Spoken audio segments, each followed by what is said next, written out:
우리가 지난주 말씀을 좀 생각해 봐야겠습니다. 믿음의 크기. 지난주에 베드로가 예수님을 그리스도이며 살아계신 하나님의 아들이라 고백하고 난 뒤에 엄청 칭찬을 받다가 사탄이라는 욕을 먹고 그리고 혼나고 그 혼이 난 후에도 예수님을 따라가는 것을 보면서 믿음이 크다고 여겨지는 때는 언제나 예수님이 내 마음에서 가장 클 때, 내 마음속에서 예수님이 가장 크실 때다 말씀을 드렸습니다.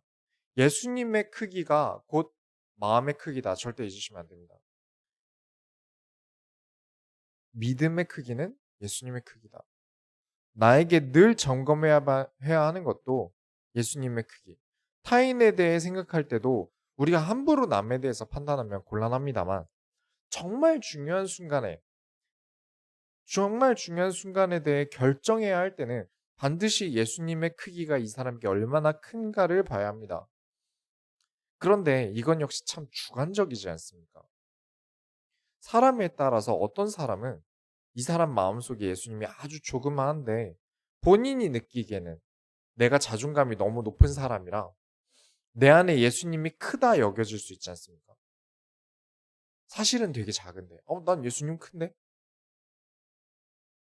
또는 내가 보는 눈이 없어서 타인을 볼 때 예수님이 이 사람에게 크신지 작으신지 평가할 눈이 없어서 잘못 볼 수 있어요. 아니, 타인에 대해 예수님의 크기를 가늠한다는 것부터가 뭔가 신성모독 같지 않습니까?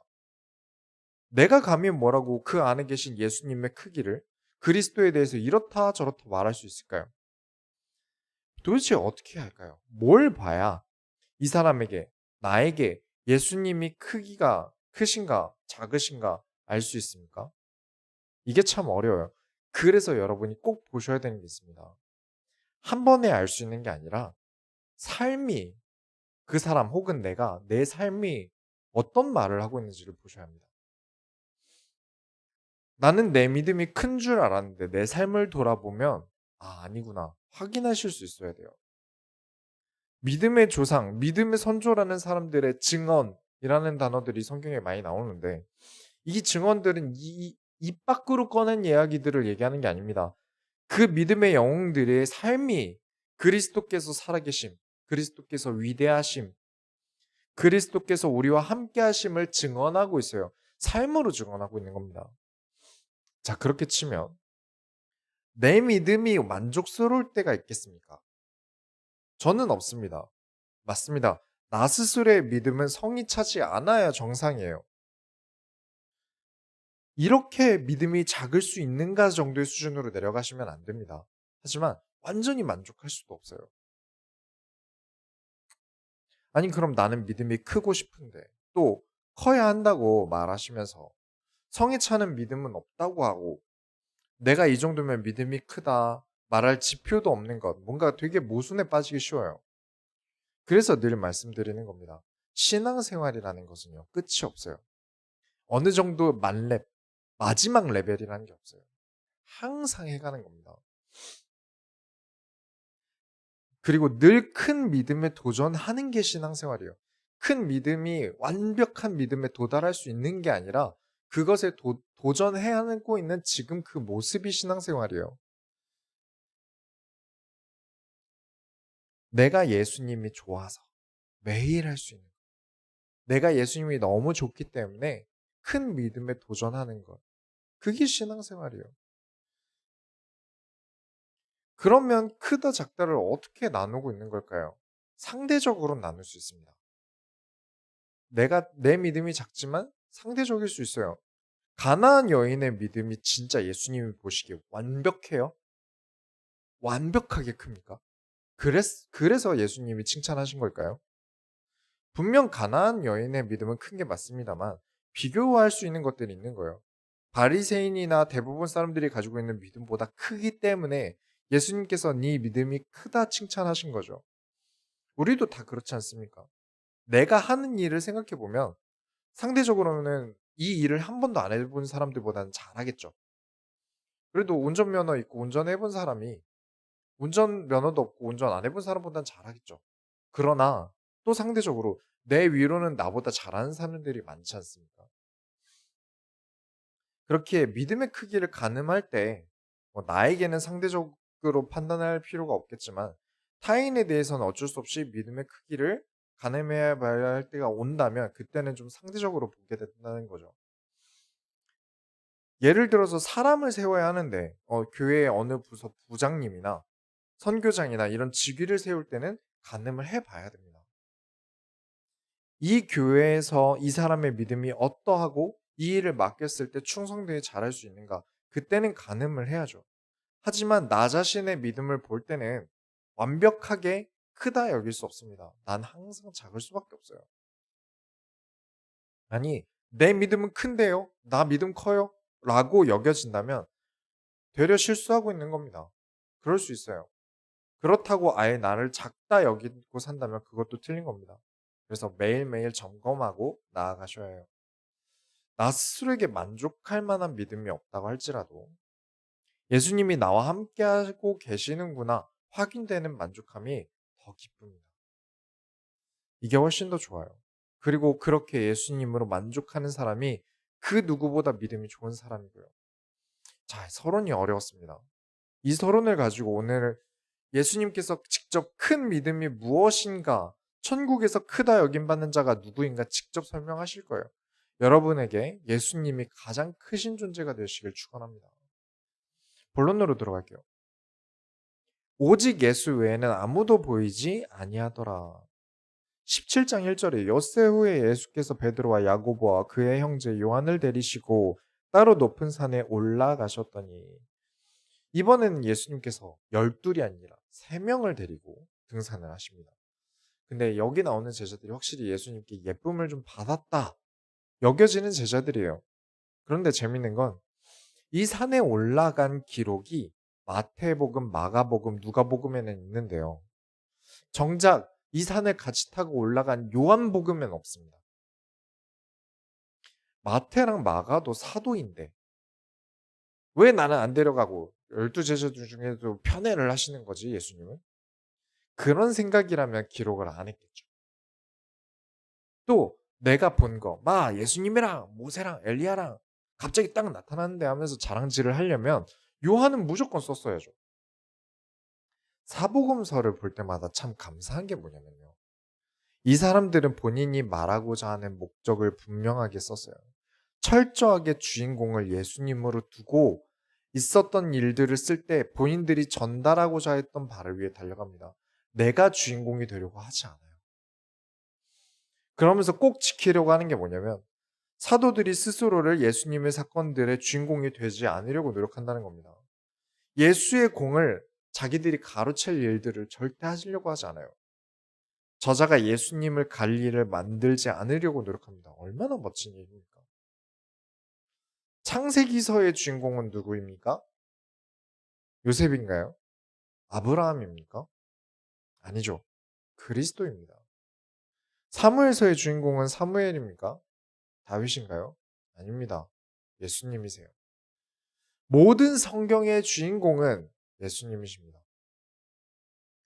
그들의 삶이, 이 성경에 나오는 모든 인물들의 삶이 전부 그리스도를 설명하기 위해 있었던 종의 모습입니다. 그런 삶을 살았고요. 여러분의 인생의 주인공은 누구십니까? 오늘 예수님이라는 대답이 우리 모두의 입에서 나오길 바랍니다. 17장 2절부터 3절에 그들 앞에서 변형되사 그 얼굴이 해같이 빛나며 옷이 빛과 같이 휘어졌더라. 그때의 모세와 엘리야가 예수와 더불어 말하는 것이 그들에게 보이거늘. 아주 신기한 일이죠. 모세도 엘리야도 아주 오래전에 죽은 사람들 아닙니까? 근데 예수님이 거룩한 모습으로 변화하시고 고대 조상과 대화하고 계신단 말이에요.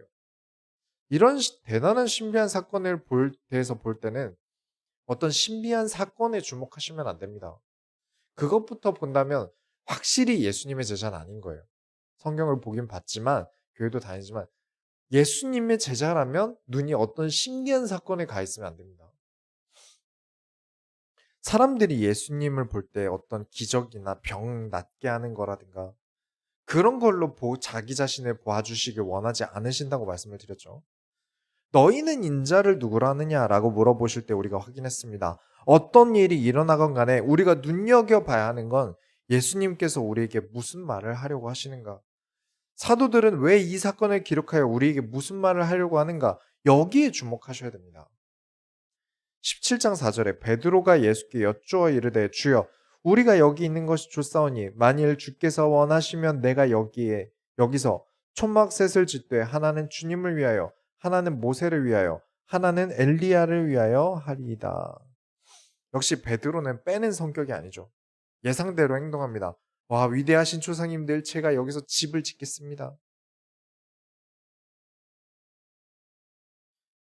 5절부터 8절에 말할 때 호련히 빛난 구름이 그들을 덮으며 구름 속에서 소리가 나서 이르시되 이는 내 사랑하는 아들이요 내 기뻐하는 자니 너희는 그의 말을 들으라 하시는지라. 제자들이 듣고 엎드려 심히 두려워하니 예수께서 나와 그들에게 손을 대시며 이르시되 일어나라 두려워하지 말라 하시니 제자들이 눈을 들고 보매 오직 예수 외에는 아무도 보이지 아니하더라. 베드로가 믿음이 좋다, 크다 하지만 사람입니다. 그렇죠? 왔다 갔다 해요. 우리도 그렇지 않습니까? 믿음이 좋을 때도 있고 안 좋을 때도 있어요. 그러나 성경에서 이런 베드로 같은 성격만큼 좋은 예시를 들어주는 사람이 없는 것 같아요. 막 흥분해서 제가 모세님 집, 엘리야님 집, 예수님 집 세 개 짓겠습니다. 말을 뱉어놓으니까 하나님께서 이는 내 사랑하는 자니 너희는 그의 말을 들으라.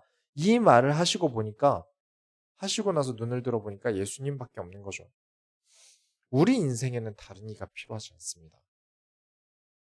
아니 다다익산이라고 기왕이면 위대한 인물 둘까지 더 있으면 얼마나 든든합니까? 예수님도 계시고 옆에 민족을 이끌었던 카리스마 모세도 있고 기적만으로 혼자서 왕가 싸울 수 있었던 엘리야 얼마나 든든합니까? 그 말은요. 예수님 혼자만으로는 불안하다는 말입니다. 예수로는 부족하다는 말이에요. 기왕이면 더 아니죠. 예수님이면 충분합니다. 예수님이면 내 인생은 충분합니다. 사람들은 내가 거룩한 모습으로 마치 모세처럼 엘리야처럼 예수님과 독대할 만한 거룩한 모습으로 변화해야 된다고 생각을 하기도 해요. 거룩한 모습으로 변화해서 예수님이 우리를 만나주셨습니까? 우리가 거룩하다 여겨지기 이전 죄인의 신분일 때 예수님께서 찾아오셔서 우리를 구원하셨습니다. 거룩한 모습, 뭔가 신비한 모습을 우리 눈에 남길 게 아니라 하나님께서 너희는 그의 말을 들으라 하신 예수님만 남게 되시길 바랍니다.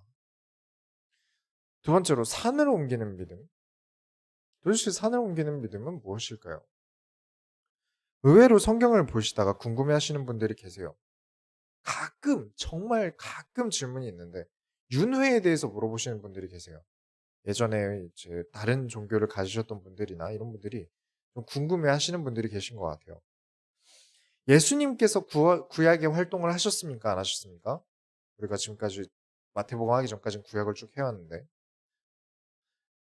보통 모습을 잘 안 드러내셨는데 야곱이 환상을 보았을 때라든가 뭐 보면 여호와는 직접 만날 수 없지만 예수님께서는 자신을 비춰서 보여주신 적이 있으세요. 그런 분이 잉태되어서 태어나셨으니까 혹시 죽은 사람도 다시 태어날 수 있는가에 대해서 궁금해 하시는 분들이 계신 것 같아요. 우리 기독교 신앙은요. 죽은 자가 다시 살아나는 일은 있어도요. 죽은 자가 다시 태어나는 법은 없습니다.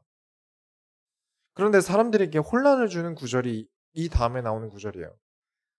9절부터 13절 보시면 그들이 산에서 내려올 때 예수께서 명하여 이르시되 인자가 죽은 자 가운데서 살아나기 전에는 본 것을 아무에게도 이르지 말라 하시니 제자들이 물어 이르되 그러면 어찌하여 서기관들이 엘리야가 먼저 와야 하리이까 하나이까 내가 곧 너희에게 말하노니 엘리야가 이미 왔으되 사람들이 알지 못하고 임의로 대우하였도다 인자도 이와 같이 그들에게서 고난 받으리라 하시니 그제서야 제자들이 예수께서 말씀하신 것이 세례 요한인 줄 깨달으니라.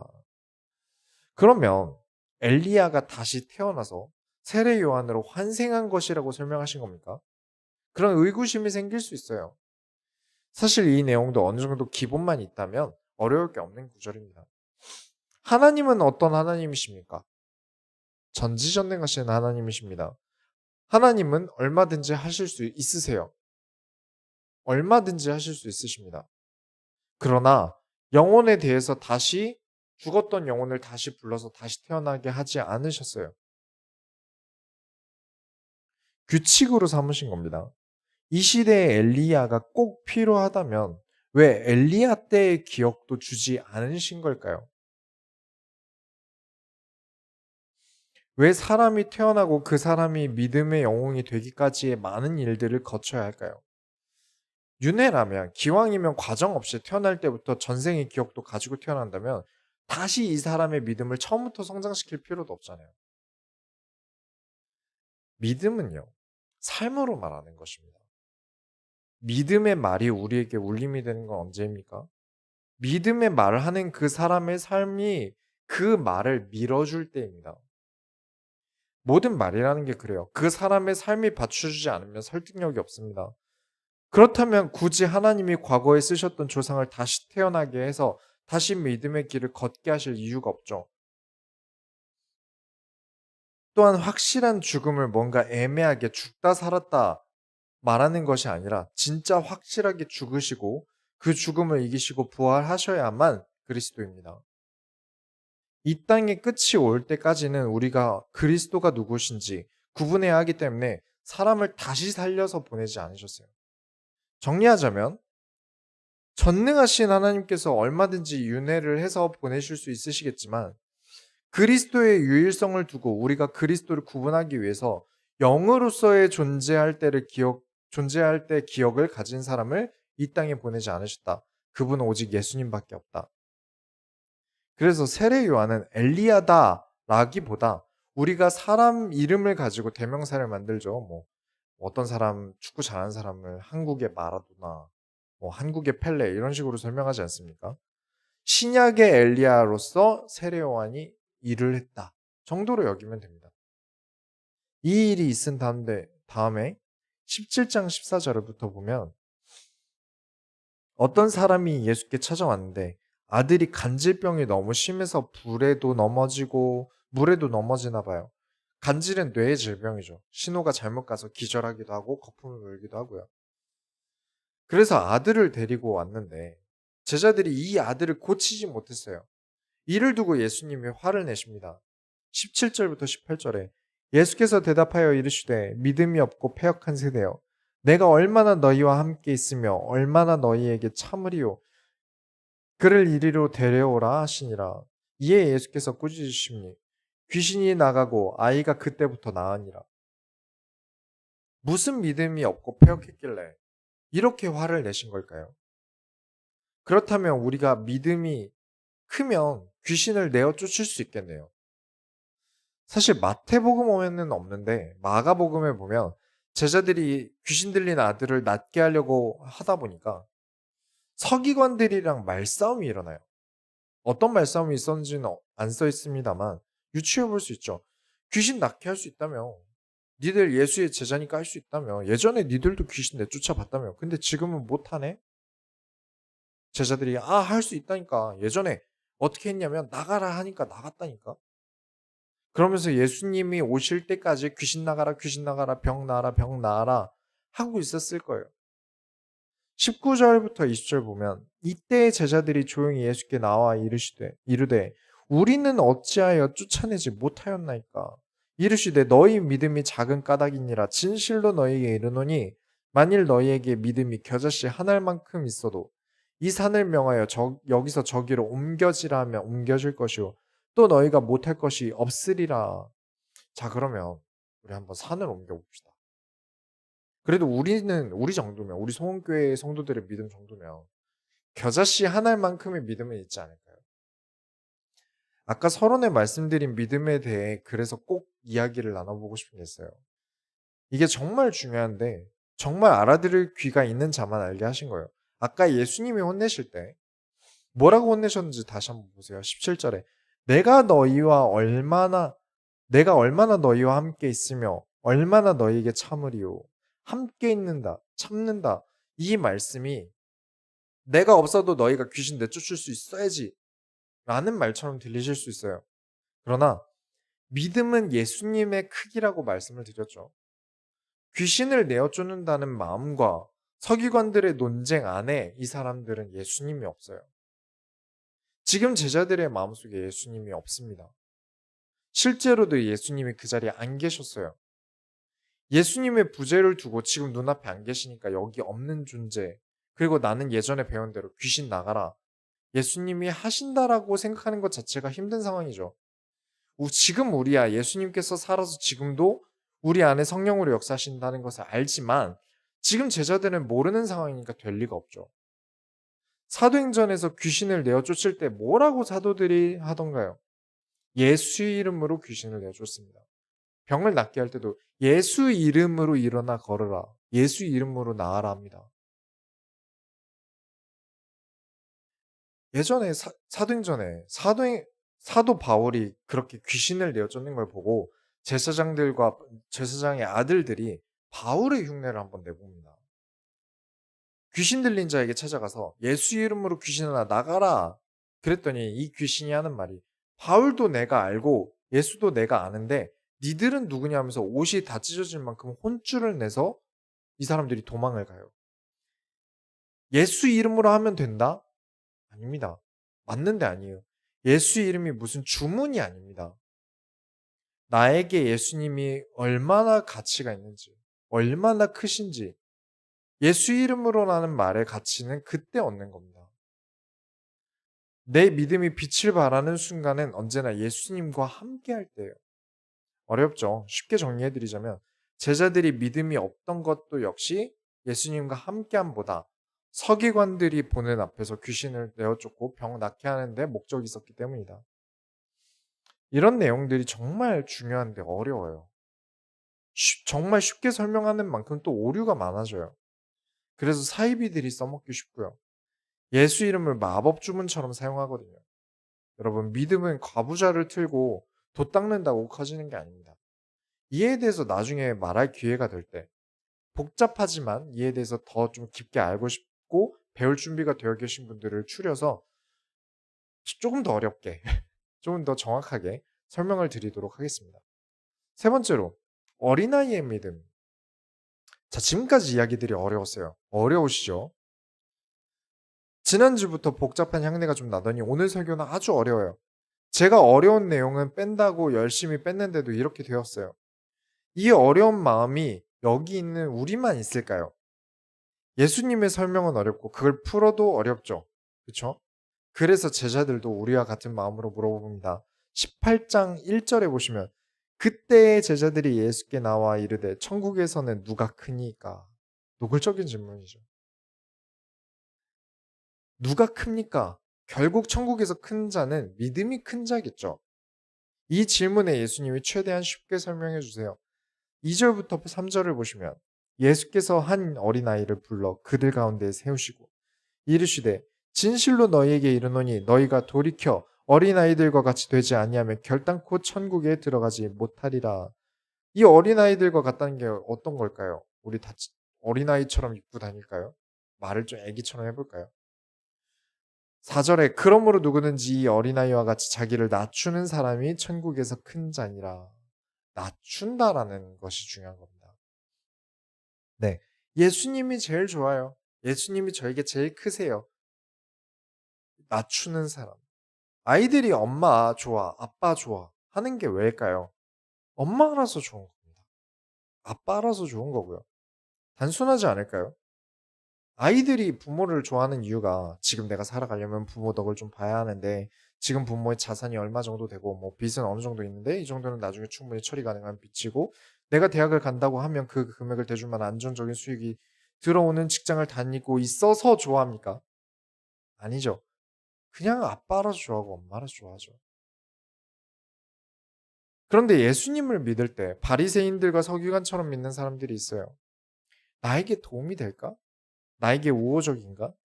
내가 원하는 대로 행동할까? 내 생각과 사상이 일치하는 사람인가?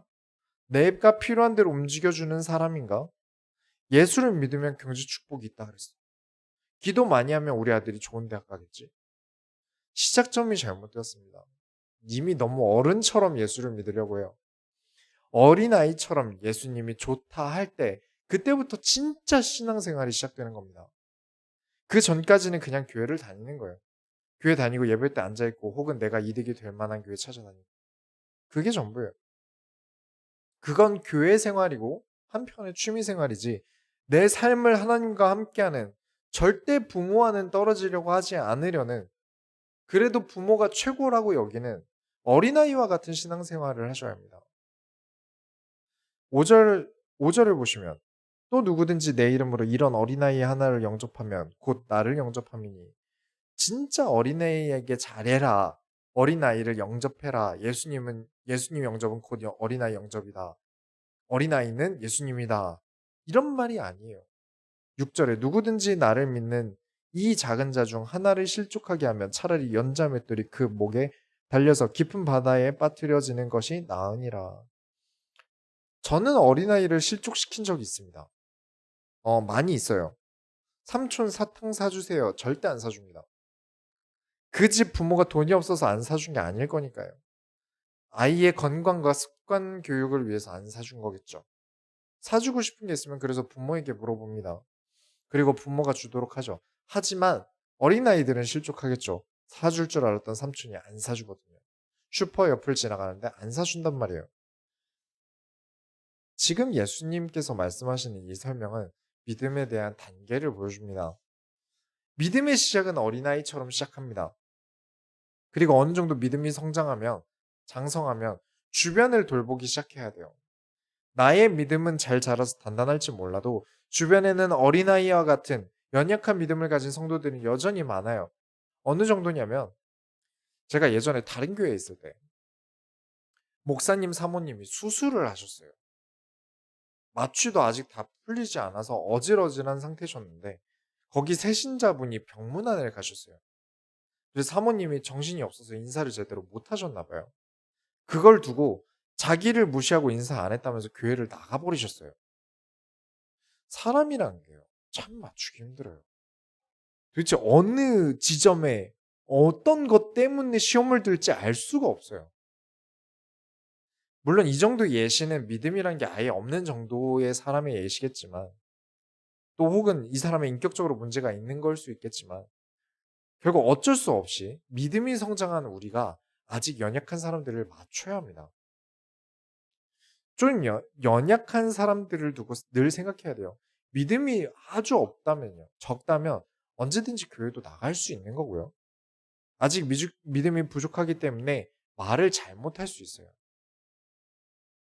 그렇다고 해서 지도자 입장에서 또 믿음이 좋은 성도들 입장에서 어차피 나갈 놈은 나가. 그러면서 신경 안 써버리고 그 사람은 믿음이 문제지. 그 사람 믿음이 문제지 내 문제 아니잖아. 라고 생각을 가져서는 안 됩니다. 교회를 위해 내가 무엇을 신경 써야 하는지 이런 사람들을 어떻게 대해야 할지 충분히 준비하려고 해야 돼요. 한 명이라도 놓치지 않으려고 해야 합니다. 한 영혼 귀중히 보고 어떻게든 더 믿음을 성장하게 하려고 해야 돼요. 이 말은 우리가 믿음을 키운다? 사람이 믿음을 키운다? 그런 뜻으로 말씀드리는 게 아닙니다.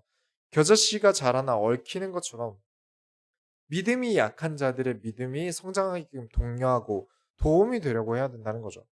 아직 약하기 때문에 비가 오면 우산이 되어주고 날이 더울 때 그늘이 되어주고 그런 신앙 공동체가 소원교회가 되어야겠습니다.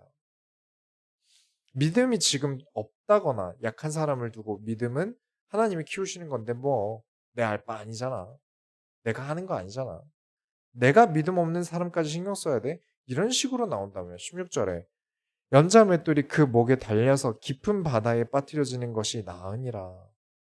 믿음이 아예 없다면 구원 얻을 믿음까지 기다려야 하고 믿음이 부족하다면 세상에서 믿음으로 승리할 만큼의 믿음으로 성장해야 되는데 그 성장을 못하게 막아버리고 실족시키고 믿음을 죽여버리는 행동을 하는 것은 사람을 빠뜨려 죽이는 것보다 나쁘다는 거예요.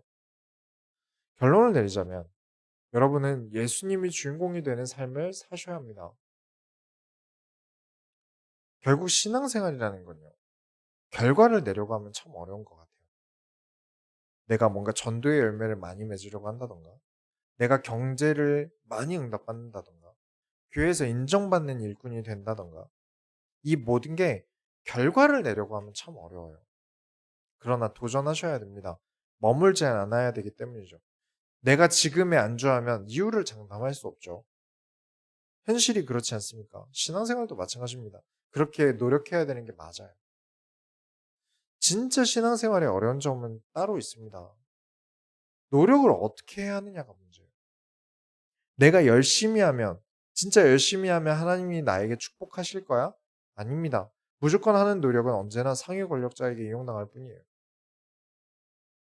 그러면 노력하지 않고 교회를 열심히 다니면 하나님이 축복해 주시겠네요? 그것도 사실 아닙니다. 성경 조금만 봐도 알 수 있습니다. 하나님이 축복해 주실 때는요, 그냥 가만히 있으라. 내가 다 해줄게. 그러지 않으세요. 그럼 어쩌라는 겁니까? 열심히 해도 안 된다. 아무것도 안 해도 안 된다. 그래서 꼭 말씀드리는 게 균형이라는 게 중요한 겁니다. 무조건 열심히 하는 게 아니라 하나님이 원하시는가를 확인하고 그것에 노력하셔야 돼요. 왜 이야기를 드리는 거냐면 내 인생에 예수님이 주인공이시다. 들을 때면 그렇지. 아멘. 쉽겠지만 삶으로 이 삶을 살아간다는 건 정말 어려워요. 예수님이 주인공이 되는 삶이 뭐지? 정작 살아보려니까 어려워요.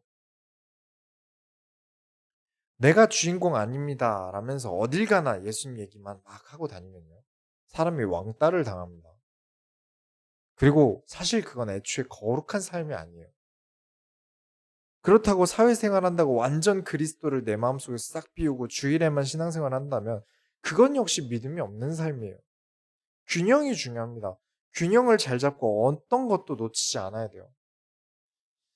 어렵죠. 신앙생활의 완성자이시고 완벽한 정답이신 그리스도께서 하신 사역을 두고 예를 들어보겠습니다. 예수님이 처음 일으키신 기적이 무엇인지 아십니까? 가나 혼인잔치에서 물을 포도주로 담그셨어요. 예수님은 아주 인싸신 거죠. 사회적 불의를 멀리 하셨지만 사람과 멀어지는 행위를 하신 분이 아니셨어요. 내가 아무 데나 가서 막 예수님 얘기해서 사람과 멀어질 일 하는 게 옳은 게 아닌 거죠. 사람과 멀어진 행위를 절대 쉽게 하지 않으셨어요. 그리고 예수님의 어머니가 부탁하시긴 한 거고 예수님께서 싫다 하셨지만 그래도 들어드립니다. 인간으로서 부모에 대한 계명도 어기지 않으셨어요. 그 정도로 끝나는 게 아닙니다. 더욱 놀라운 건 무엇인지 아십니까? 대부분 예수님이 항아리에 물을 가득 담아 포도주로 바꾸신 걸로 기억을 하세요. 그 항아리가 혹시 무슨 항아리였는지 기억하시는 분 계십니까? 유대인 정결 예식에 쓰이는 돌항아리. 정결 예식 때 쓰는 돌항아리를 쓰셨어요. 그리고 예수님이 포도주를 가지고 뭐를 비유하셨습니까? 나의 피라고 비유하시죠. 진짜 나를 정결케 하는 것은 예수의 피밖에 없습니다. 라는 사역적인 메시지까지. 사람과 사역, 사회와 법, 그 모든 걸 완벽하게 지키신 사건이 예수님의 첫 번째 기적이에요. 균형이 완벽하죠. 그 어떤 것도 삶에서 놓치는 법이 없으셨던 거예요. 우리가 예수님처럼 잘할 수는 없겠죠.